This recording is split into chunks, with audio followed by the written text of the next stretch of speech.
Saudações a todos, sejam todos bem-vindos a esse canal. Forrest Gump, o socialismo brasileiro. Vou falar hoje num assunto muito importante, gostaria que prestassem atenção até o final, porque estou desenvolvendo um assunto paralelo para explicar para vocês o fenômeno que está acontecendo no país do socialismo.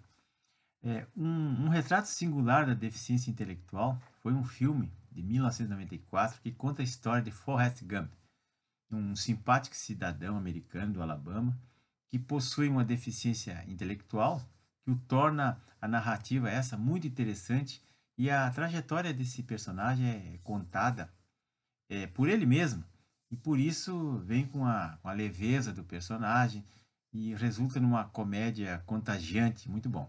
Então, durante esse filme, nós vemos os principais marcos da vida desse cidadão, Forrest Gump, todos impressionantes, né? Principalmente considerando que ele é uma pessoa que possui uma condição muitas vezes vista como um impedimento para o sucesso profissional. É um problema mental que ele tem, mas que as pessoas, a gente no filme, a gente nem percebe isso aí. O Forrest, ele demonstra que com sua resistência, sua persistência, tudo é possível. Ele é um cara resiliente. E no decorrer da narrativa do Forrest, ele passa por todo tipo de experiência de uma pessoa, de um jovem. Ele serviu o exército americano na guerra do Vietnã, ele conheceu o presidente pessoalmente, ele foi campeão de tênis de mesa, atravessou o país inteiro correndo e fundou uma das maiores empresas de pesca de camarão do país. E até serviu de inspiração para a criação daqueles smiley face, aquelas carinhas sorridentes que as pessoas colocam nas camisetas, e hoje tem na internet até.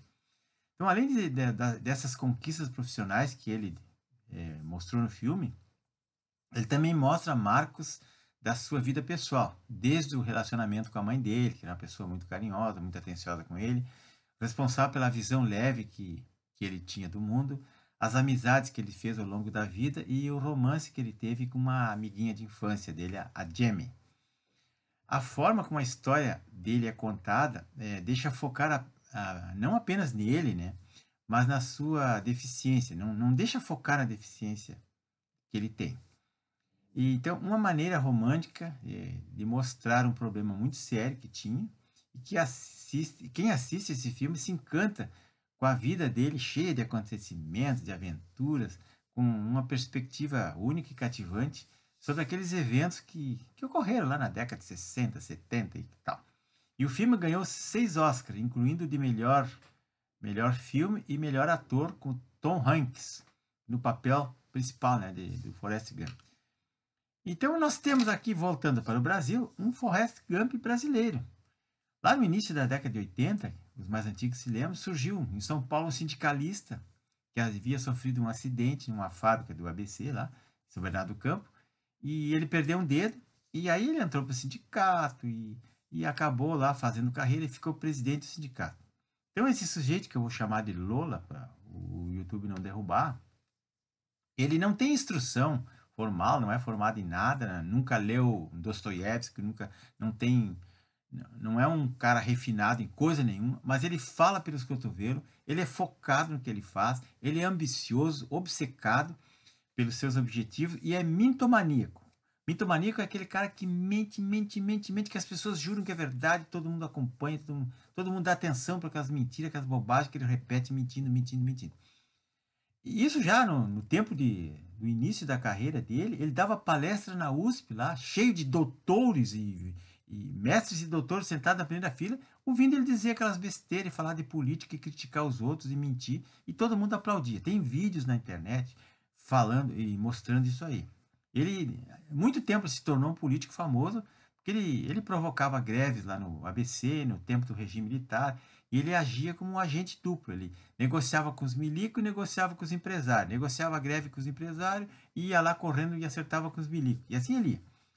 Depois com as diretas já, e depois nas eleições de 1986, ele foi eleito, conseguiu se eleger deputado federal, né, no tempo da Constituinte. O que ele fez na Constituinte, não sei, acho que absolutamente nada, mas ele aproveitou muito bem esse mandato para recorrer o país, viajar para Cuba, fez um acordo com Fidel Castro, criou o Foro de São Paulo. O tempo todo ele usou a máquina para preparar o caminho para ele.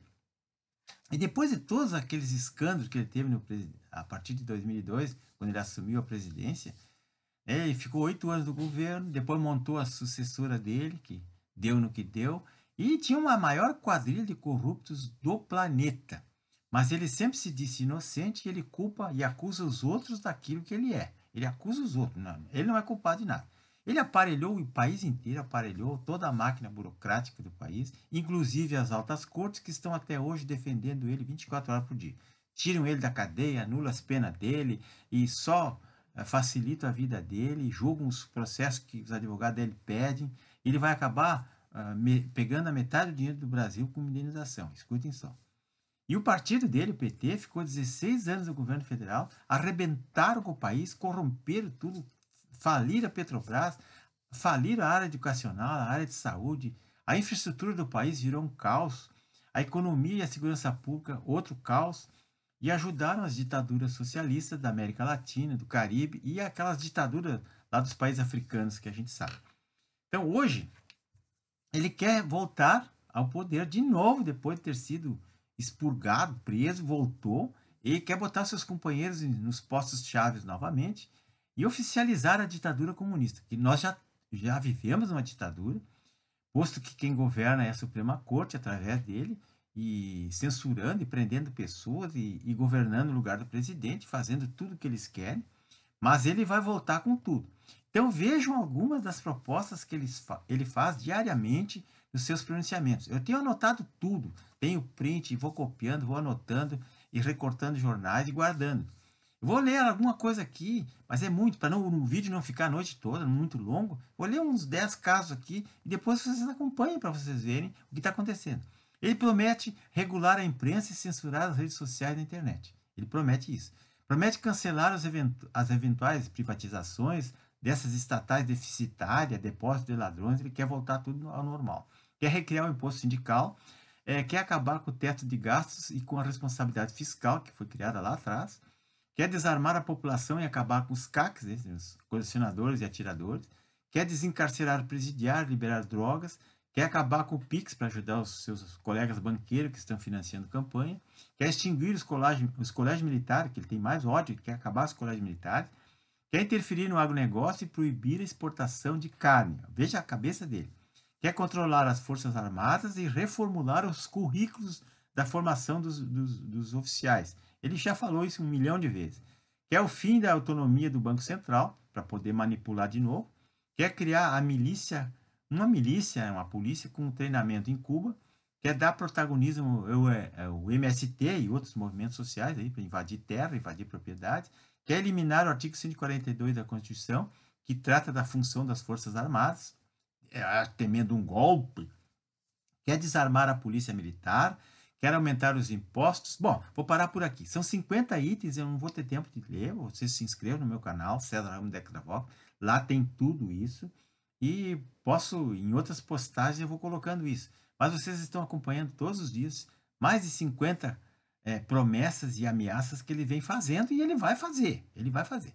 Então, pessoal, para não ficar longo, inscreva-se no meu canal, então, por favor, é muito importante, compartilhem isso, me acompanhem, agradeço muito aqueles que se inscreveram, o canal é pequenininho, mas é importante. O filme Forrest Gump, ele não está mais de graça no YouTube, como teve muitos anos, mas ele está no Netflix e em outros lugares vocês vão achar esse filme maravilhoso, e dá uma ideia de como as coisas funcionam, né? E o livro, esse livro aqui, ó, Assassinato de Reputações, do delegado Romeu Tuma Júnior, conta bem a história do Lula quando ele era sindicalista e que ele era um agente duplo. Ele negociava com os militares e negociava com os empresários. Pegava dinheiro de um, pegava coisa de outro, e ele vivia nesse meio aí. E as prisões dele eram uma prisão de fachada, porque ele fazia horrores. Tem histórias aqui inacreditáveis. Se fosse mentira, ele teria processado o delegado que fez o livro, mas ele não processou é porque é verdade. Meus amigos, muito obrigado. Por favor, curtam isso. Isso é de fundamental importância. Não podemos deixar jamais que um psicopata, um camarada totalmente desconectado da razão, mas um cara mitológico, volte ao poder e rebente com tudo que sobrou do país. Eu não falei na ideologia de gênero, não falei nas barbaridades que ele promete e no plano de governo que ele não divulgou tudo, mas está nos cadernos do PT e tá tudo lá.